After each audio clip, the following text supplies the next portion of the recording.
میں نے بارہا یہ بات عرض کی ہے، جیسے حضرت عمر رضی اللہ تعالیٰ عنہ آپ علیہ السلام رات کو آپ مسجد میں تشریف لائے، دیکھا جی حضرت ابو بکر صدیق رضی اللہ تعالیٰ عنہ قرآن پڑھ رہے ہیں آہستہ آواز میں، عمر رضی اللہ عنہ کو دیکھا اونچی آواز میں قرآن پڑھ رہے ہیں، تو آپ علیہ السلام نے اپنے دونوں جانثار ساتھیوں کے عمل کو دیکھا۔ صبح فجر نماز کے بعد آپ صلی اللہ علیہ وسلم کا معمول تھا، آپ صلی اللہ علیہ وسلم صحابہ کرام کے ساتھ بیٹھتے تھے، ان سے احوال حالات معلوم کرتے تھے،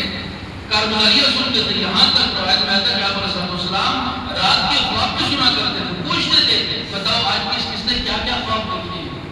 خواب تک آپ علیہ نگرانی کرتے تھے، پوچھتے تھے، اور صحابہ کرام جب بتلاتے یا رسول اللہ ہم نے یہ خواب دیکھا، آج ہم نے یہ خواب دیکھا، آج ہم نے یہ خواب دیکھا، پھر حضور صلی اللہ علیہ وسلم آخر میں اپنا خواب بھی بیان کرتے، صحابہ کے خوابوں کی تعبیر بھی فرماتے، اپنا خواب بھی بیان کرتے، روزانے کی بنیاد پر آپ اسلامی کارگزاری کا یہ عمل کیا کرتے تھے۔ تو آپ نے جب دیکھا فجر کے بعد اپنے دونوں ساتھیوں کو بلایا، رات کا عمل دیکھا، صبح بلایا اور بلا کر پوچھا ابو بکر، پوچھا کہ تو آہستہ آواز میں قرآن پڑھ رہا تھا، کیا وجہ ہے؟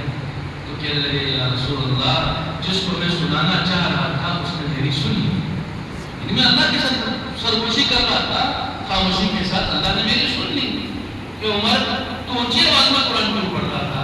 تو حضرت عمر رضی اللہ عنہ فرمانے یا رسول اللہ میں سونے والوں کو جگانا چاہتا تھا اور شیطان کو بگانا چاہتا تھا، اب دونوں کی نیت خیر پر ہے، دونوں اچھا عمل کر رہے ہیں لیکن حضور کے طریقے پہ نہیں۔ آپ علیہ السلام بتائیے تھے کتنا اچھا عمل ہے، دونوں جانشاروں کا کتنا اچھا عمل ہے، آپ علیہ السلام نے بولا نہیں آج کے بعد تمہاری مرضی ختم، میری مرضی چلے گی۔ پھر فرمایا ابو بکر آج کے بعد آپ ذرا اونچی آواز میں قرآن پڑھیے، اور عمر آج کے بعد آپ آہستہ آواز میں قرآن پڑھیں، آپ کی مرضی نہیں مرضی ہماری چلے گی۔ تو مطلب یہ سمجھانا ہے کہ دیکھو حضور صلی اللہ علیہ وسلم نے جو زندگی ہمیں دی، گھر کی زندگی سے لے کر معاشی زندگی سے لے کر اخلاقی زندگی سے لے کر تمام معاملات کو آپ صلی اللہ علیہ وسلم نے نگرانی کرتے ہوئے صحابہ میں منتقل فرمایا، ایک ایک چیز صحابہ کرام میں منتقل فرمایا۔ پھر صحابہ بھی ایسے جانثار کہ آپ صلی اللہ علیہ وسلم کے ساتھ چل کر وہ عمل کو ایسے لیا کہ نہ صرف اس پر پوری زندگی عمل کرتے رہے، ان کا یہ عمل بعد کے آنے والوں کے لیے نمونہ بن گیا۔ عبداللہ ابن عمر رضی اللہ تعالیٰ عنہ جو ہے وہ راستے سے جا رہے ہیں، صحابہ کرام کی جماعت میں جا رہے ہیں ساتھ، ایک جگہ میں جا کر نہ وہاں کوئی درخت ہے نہ کوئی ایسی چیز ہے، اب وہ کیسے جو ہے اپنی سواری میں نیچے جھکے اور جھکنے کے بعد آگے گزر گئے۔ جب آگے گزرے تو ساتھیوں نے پوچھا کہ آپ نے خلاف معمول ہے، نہ کوئی درخت تھا نہ کوئی ایسی چیز تھی جس میں سر جھکا کے گزرا جاتا، یہاں سے آپ سر جھکا کے کیوں گزرے؟ تو عبداللہ ابن عمر نے فرمایا کہ ایک مرتبہ میں حضور صلی اللہ علیہ وسلم کے ساتھ سفر میں تھا اور یہاں سے ہمارا گزر ہوا، اس وقت یہاں ایک درخت تھا، وہ ایسا ٹیڑھا درخت تھا، آپ علیہ السلام یہاں سے گزرتے ہوئے اپنی سواری میں یوں جھک کے آپ گزرے تھے۔ آج اگرچہ وہ درخت نہیں ہے لیکن میں حضور کے اس عمل کو زندہ کرنے کے لیے یہاں سے جھک کے گزر گیا۔ اس حد تک اہتمام تھا اتباع کا عمل میں۔ یہاں تک دیکھیں کہیں پر ایسا نہیں ملا کہ صحابہ کرام نے اپنی مرضی سے کسی عمل کو دین بنا کے پیش کر دیا۔ فضائل سنائے ہوں،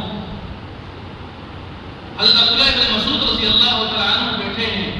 کسی نے آگے کارگزاری سنائی کہ یہاں ایک جماعت ہے، بڑی زبردست جماعت ہے،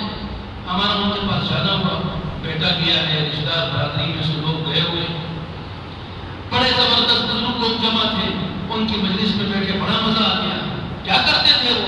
وہ ایسا ذکر کرتے تھے حضرت ان پر تو وجد کی کیفیت ہو رہی تھی، ان کا رونا دھونا دیکھ کر مجھے بڑی کیفیت ہو گئی۔ تو حضرت عبداللہ ابن مسعود نے فرمایا کہ میں نے کبھی حضور صلی اللہ علیہ وسلم کے جانثار صحابہ کو تو ایسے طریقے سے اجتماع مل کر ہوتا نہیں دیکھا، اور تمہارے اندر کی وجہ کی کیفیت میں نے کیسے دیکھی، لہذا تمہیں اس طرح کے مجالس میں جانے کی اجازت نہیں ملی۔ کوئی ذرہ برابر کے جہاں کوئی چیز حضور کے طریقے سے ہٹی ہوئی نظر آئی، فوراً گرفت کر لیا کہ نہیں اس کی اجازت نہیں ملی۔ اور پھر حضرت عبداللہ ابن مسعود رضی اللہ تعالیٰ عنہ گھر والیوں نے دیکھا کہ ان کے گھر والی جو ہے ایک دن ان کے یہاں گلے میں تعویذ نظر آیا اور ان سے پوچھا یہ تم نے گلے میں کیا لٹکایا ہوا ہے؟ تو گھر والی نے کہا کہ میری آنکھ میں تکلیف تھی، یہ ساتھ قریبی جو یہودی ہے وہ بڑا زبردست عامل ہے، دم کرتا ہے، وہ جس آج کل کہتے ہیں نا عاملین کے پاس جاؤ دم دعا، تعویذوں میں سارے پھنسے ہوئے ہیں، لوٹا ادھر پھر گیا تو یہ حال آ گیا، لوٹا ادھر پھر گیا تو یہ حال آ گیا، ہر ایک اس مصیبت میں پھنسا ہوا ہے۔ اب کیا ہوا اب جا کے انہوں نے کہا کہ میرے آنکھ میں تکلیف تھی اور میں بھی یہاں اس عامل کے پاس، اس نے مجھے دم کیا کہ میں ٹھیک ہو گئی، پھر جب بعد میں تکلیف ہوئی دوبارہ لے کے دم کیا میں ٹھیک ہو گئی، آج انہوں نے مجھے تعویذ بھی بنا کے دیا ہے اور اس سے میرے درد میں آرام آ گیا ہے۔ تو حضرت عبداللہ بن مسعود چہرے کا رنگ بدل گیا غصے سے، تو کہا دیکھو